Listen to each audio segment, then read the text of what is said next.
안녕하십니까. 개인 투자가들의 승리 투자를 위한 김기수 주식 더 스토리의 김기수입니다. 자, 오늘은 역사상 의미 있는 날이죠. 삼성전자가 2020년 1월 2일 날 62,800원에 고점을 찍고 내려왔었던 종목이 오늘 외국인들이 900만 주 넘게 매수를 하고 기관들이 200만 주가량 매수를 하면서 역사적 고점을 경신하면서 63,200원에 마감을 했습니다. 자, 사상 최대의 반도체 투자 사이클이 도래하고 있다라고 하는 이 반도체 업황과 관련된 부분을 한번 여러분들과 공부하는 시간을 갖도록 하겠습니다. 자, 먼저 오늘 이 따끈따끈한 뉴스가 점심시간에 한번 나왔었죠. 삼성 5나노 칩 최신 칩이 중국에서 화려한 데뷔를 했다라는 부분이 이 이야기가 나왔어요.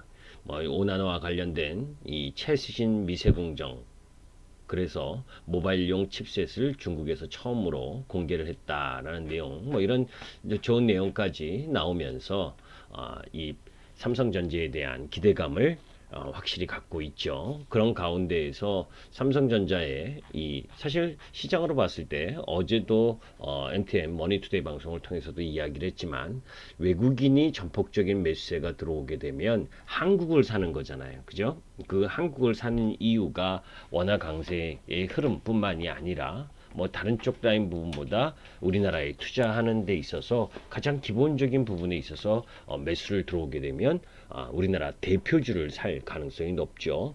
섹터가 유망하면서도 나름 실적이나 흐름도 좋아야 되겠고 앞으로의 성장성도 좋아야 되는 가운데에서 한국을 사는 대한민국을 사는 흐름이라면 결국 삼성전자와 현대차 이런 부분들이 가장 먼저 매수세가 들어오고 그 이후에 이제 관련 부품주나 장비주 이런 쪽으로 이 확산이 되는 흐름이 전개될 가능성이 높은 거죠.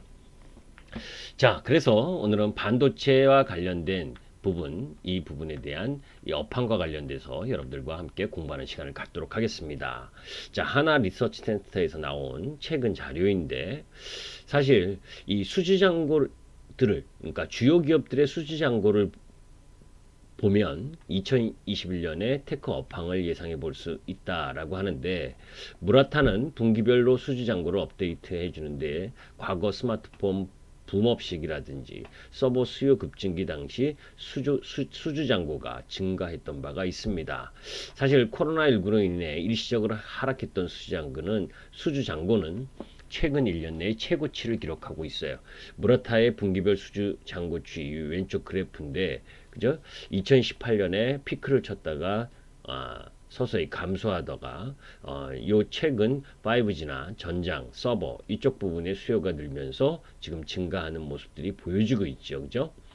그리고 반도체 장비 업계의 최고 대표 기업이라고 하면 우리가 이제 그 일반적으로 어플라이 머티리얼스 그리고 KL의 이야기하는데 이 수주잔고를 봐도 상당히 증가하고 있다는 게 2017년, 18년 이 회색 막대 그래프를 봐서도 알 수가 있죠.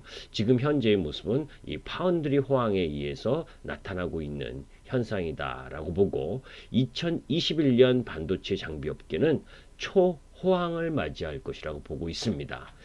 왜 그러냐면 코로나19로 인해서 올해 투자 집행이 보수적으로 이루어졌기 때문에 내년에는 투자 사이클이 상당히 큰 폭으로 사상 최대의 설비 투자 사이클이 진행될 거라고 하는 부분이죠.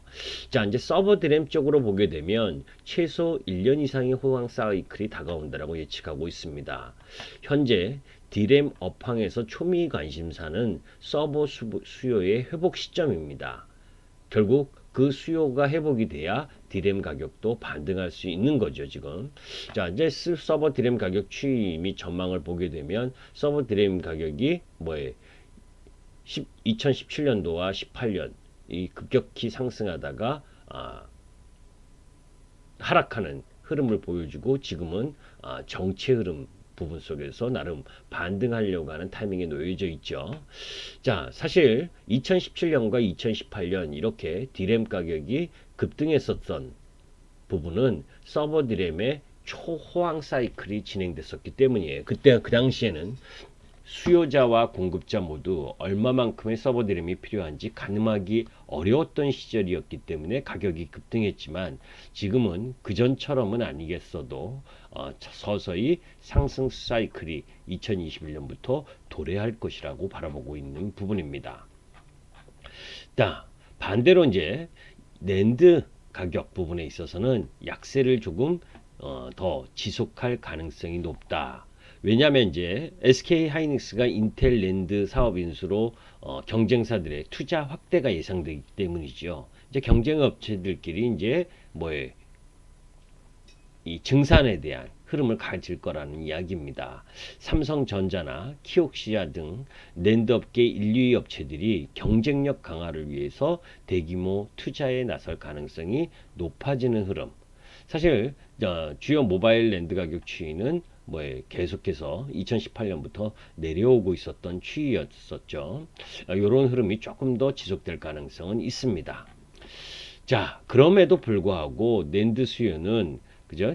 이 코로나19로 인해서 스마트폰 시장이 11% 정도 감소한 것에 비하면 낸드 수요는 그래도 양호한 편이라 이렇게 볼 수가 있는데 올해 하반기부터 모바일 수요가 개선 중에 있고 또 신규 콘솔 게임기들이 대용량 SSD를 탑재하기 시작했으며 이 SSD라고 또 이 초보 투자가분들은 잘 모르실 수가 있는데 반도체 기억 소자를 사용한 저장 정치를 이야기를 해요. 솔리드 스테이트 드라이브라고 하는데 요걸 탑재하기 시작했고 내년도 서버 수요까지 회복할 경우 낸드 수요는 폭발적으로 증가할 전망이다 라고 봅니다. 2021년 낸드 빅그로스 우리가 이제 그 메모리 반도체의 생산량 증가율 이 부분을 이제 낸드 빅그로스라고 이야기를 하는데 37%로 2년 연속 높아질 전망이다. 그러니까 과거 경험상 2년 연속 빅그로스가 상승했던 적은 별로 없었는데 낸드 업계 대규모 투자도 예상된다. 이런 부분 정도만 이해를 하시면 되고 자 이제 SK 하이닉스가 인텔 낸드 사업을 인수한 이유를 궁금해하시는 분들이 있죠. 올해 상반기 기준 SK 하이닉스는 낸드 시장에서 유일하게 적자를 기록했습니다. 이거 왼쪽 그래프에 보게 되면 2020년 이 상반기 업체별 낸드 영업이익률 요 그래프가 보이시죠, 그죠? 요걸 보시면 삼성전자는 20%대 중반인 영업이익률인데, 그죠? SK 하이닉스는 적자잖아요, 그죠? 영업이익률 격차가 거의 40% 가까이, 40% 이상이죠, 그죠? 삼성전자는 20% 이상이고 하이닉스는 거의 20% 육박하니까. 인텔은 전체 낸드 시장 점유율이 10% 초반에 불과하지만 점유율은 인텔이 낮지만 엔터프라이즈 SS 시장에서는 삼성전자와 맞먹는 점유율을 기록하고 있다라고 하는 부분. 이 인텔을 인수함으로 인해서 고부가가치 시장 부분에 진입하기 위해서 10조 원을 들여서 인텔 낸드 사업을 인수했다고 보면 됩니다. 자, 이제 향후 성장성에 대한 부분을 이제 밑받침을 갖는 거죠. 다만 이제 그 인수 자금에 대한 부담 이런 부분 때문에 SK 하이닉스가 다소 주춤거리긴 하지만 결국은 삼성전자와 함께 같이 갈 가능성이 높겠죠. 그죠? 자, 이제 그런데 SK 하이닉스의 인텔 낸드 사업 인수로 인해서 2021년 이 삼성전자나 키옥시아 등 경쟁사들의 이 낸드 투자 확대 가능성이 높아질 수밖에 없는 거고 그래서 키옥시아가 1조 엔 정도 투자할 것이다 라고 이야기를 할 정도로 그죠? 1조 엔이면 거의 11조 원이다 라고 보시면 돼요. 그 정도로 반도체 공정 증설을 할 가능성이 높다라고 하는 부분입니다.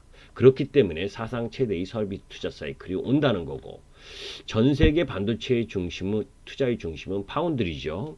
우리가 실질적으로 이제 반도체 산업을 보게 되면 이제 구분해서 본다면 여러분들 IDM이라고 인터그레이티드 디바이스 매뉴팩처 그러니까 이 설계에서 최종 이 완제품까지 자체적으로 수행하는 기업을 우리가 IDM이라고 그러고, 또 팹리스 들어보셨죠, 그죠? 반도체 설계만 전담하는 기업을 팹리스라고 하고, 그죠?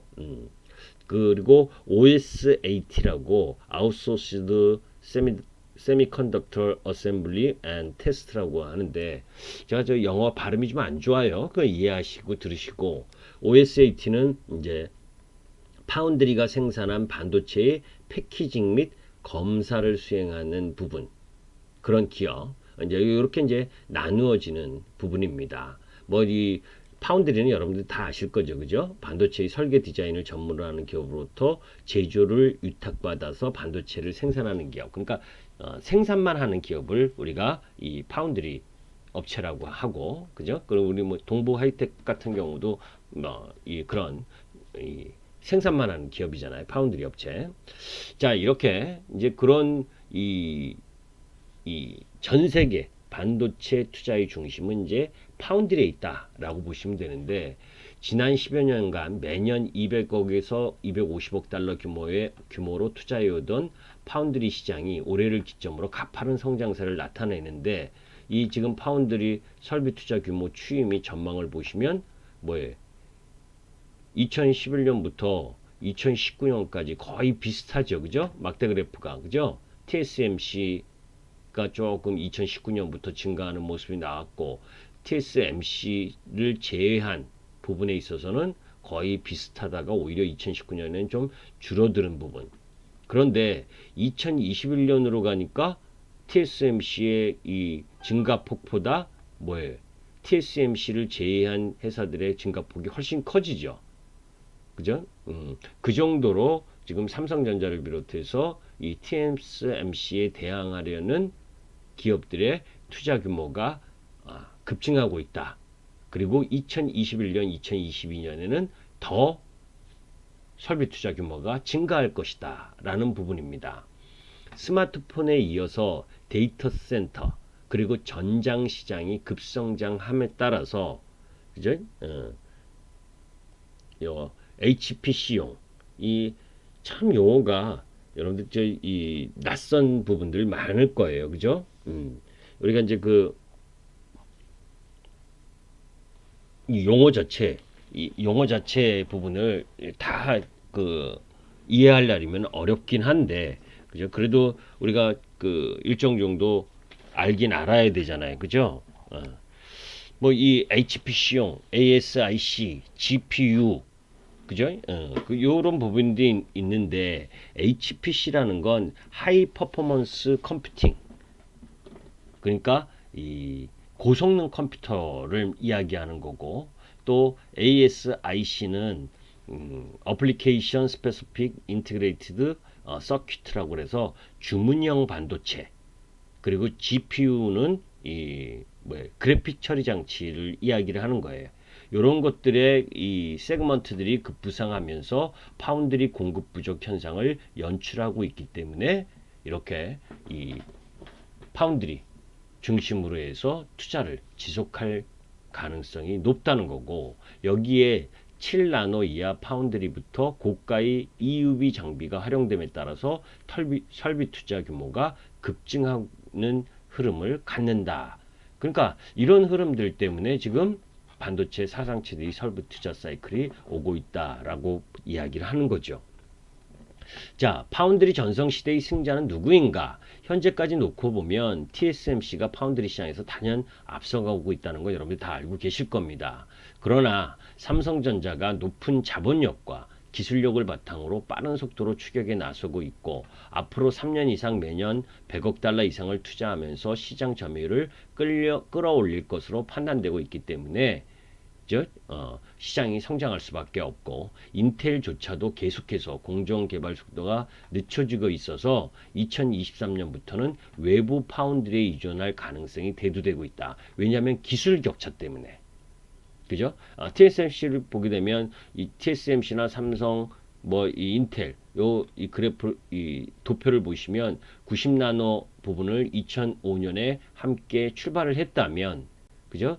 계속해서 삼성하고 이 TSMC는 엎치락 뒤치락 하면서 초미세화된 공정 흐름을 갖고 가고 있는데 인텔은 2014년부터 정체됐죠. 그죠? 14나노 기술에서 정체되고 2020년 이제야 10나노. 그런데 이미 뭐예요? TSMC는 2018년 말부터 7나노를 하고 있고, 그죠? 삼성전자는 2019년부터 7나노. 이 7나노가 중요한 부분은 요 EUV라고, 그죠? 그 우리가 그 뭐예요? 초극 극자외선을 이용을 해서 이 노광 공정 장치를 하는 부분. 그래서 이제 초미세화 공정이라고 할 수 있는 부분이죠. 그죠?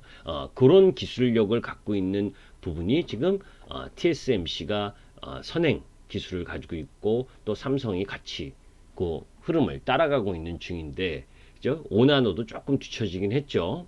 그런데 조금 전에 여러분들 뉴스 보셨지만 5나노를 이용해서 칩을 만드는 흐름들을 갖고 있는 기술력, 이런 부분들이 이제 TSMC의 대항마로 삼성전자가 부각될 수 있는 흐름을 확실히 갖고 있다는 거죠. 뭐 2020년 기준으로는 아직도 캐파 부분으로 보게 되면 삼성전자가 TSMC의 3분의 1밖에 되질 않아요. 캐파 기준이. 매출액 역시 삼성전자가 4분의 1 수준밖에 안 되고, 그죠? 뭐 도표를 이렇게 보시면 2020년 TSMC와 삼성전자 파운드리 캐파 비교 보게 되면 삼성 파운드리가 뭐 3분의 1 수준이고, 그죠? 매출액 부분에 있어서도 뭐 4분의 1 정도밖에 안 되잖아요. 그죠? 그런데 이제 삼성전자는 28나노부터 본격적으로 투자해 있으므로 28나노 이하 매출 비중이 80% 이상일 것으로 추정되고, TSMC는 뭐예요?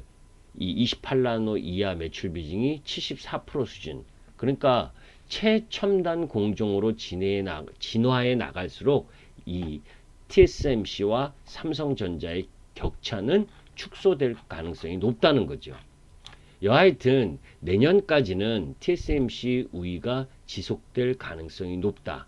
그건 그 ASML이라고 그 뭐에 이 극자외선 그 EUV 노광 공정 장치 만드는 그 네덜란드 기업으로부터 EUV 장치를 가장 많이 구매한 곳도 TSMC니까 뭐 그 장비를 많이 구매했다는 건 그만큼 그 장비를 통해서 뭐에 수주받은 물량을 생산해내는 부분이니까, 그죠?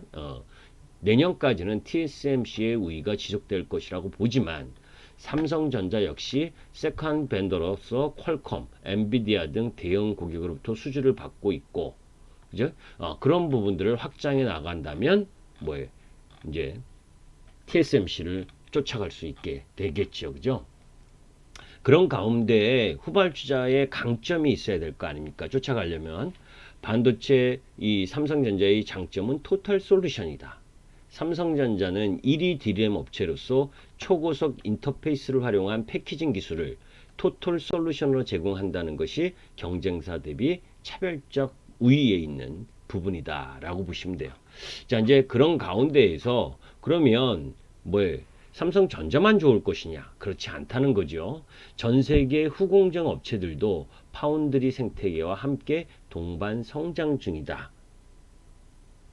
무슨 얘기냐 하면 이 몇 년 전 파운드리 업계에선 팬아웃 패키징 기술이 도입되면서 OSAT 업체들이 모두 죽을 것이라는 의견이 지배적이었는데, 팬아웃 기술이 난이도가 높고 부가가치가 높아서 파운드리 업체가 인하우스에서 생산하는 경우가 나타나기 시작했기 때문입니다. 그런데 OSA 업체들도 분업화에 성공하고 파운드리 업체와 파트너십을 통해 동반 성장할 수 있는 생태계가 만들어지면서 이런 기업들도 수혜를 볼 수 있다는 거죠. 전 세계 주요 후공정 업체들의 매출 추이 전망을 봐도 2019년, 2020년, 21년, 22년 이렇게 증가하듯이 우리나라 국내 후공정 업체들 매출액 추이도 계속해서 증가를 하고 있잖아요. 그죠? 성장률은 2016년과 18년 때보다 못하지만 2020년과 2021년을 비교했을 땐 2021년이 더 나아질 가능성이 높다. 그래서 네페스나 테스나, 뭐 LB세미콘, 하나 마이크론 뭐 이거 합산 기준인데 그런 업체들도 나아질 가능성이 높다라는 부분입니다. 자, 이제 이런 반도체 업황과 관련된 부분을 일정 정도 이해를 하고 있어야, 그죠? 이해하고 있어야 삼성전자, 그리고 삼성전자와 관련된 전공정 업체라든지 후공정 업체, 이런 어떤 공정에 놓여 있는 종목 부분들이 뭐 더 우위에 있는지, 이런 부분들을 여러분들이 공부하실 필요가 있을 거 아니에요, 그죠? 그래서 오늘은 삼성전자가 외국인의 흐름 속에서 뭐 오늘 주가를 한번 보죠. 뭐 이왕 나 그거 했으니까, 그죠?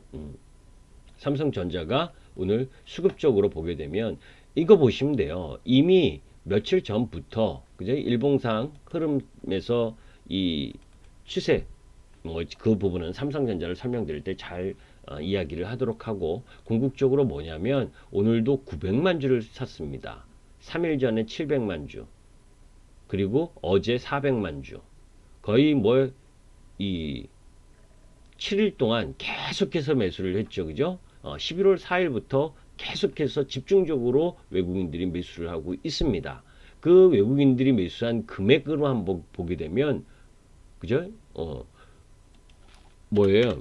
오늘 5,200억을 매수를 거래소에서 외국인이 했는데, 그죠? 900만 주를 단순 6만 원으로 계산을 하게 되면 5,400억이잖아요. 6954. 그죠? 그러니까 삼성전자를 과연 집중 매수하고 다른 여타 주식들은 일부 매도를 했다라는 의미 아닙니까? 그죠? 그 정도로 집중하러 들어와서 뭐예요? 삼성전자를 매수했다라고 보시면 됩니다. 요 삼성전자와 관련된 내용은 제가 이 유튜브가 너무 시간이 길다고 해서 쭉 연결돼서 설명드리면 좋은데, 일단 반도체 업황과 관련된 부분을 이번 시간에 여러분들께 말씀을 드렸고, 다음 시간은 삼성전자와 그리고 삼성전기, 이 두 종목과 관련된 내용을 한번 여러분들께 설명을 드리도록 하겠습니다. 기술적 분석과 기본적 분석을 함께 설명을 드리도록 하겠습니다. 여러분들께 도움이 되셨다면 김기수 주식 더 스토리 구독과 좋아요 부탁드립니다. 좋아요 좀 눌러주세요. 도움이 되셨으면 감사합니다.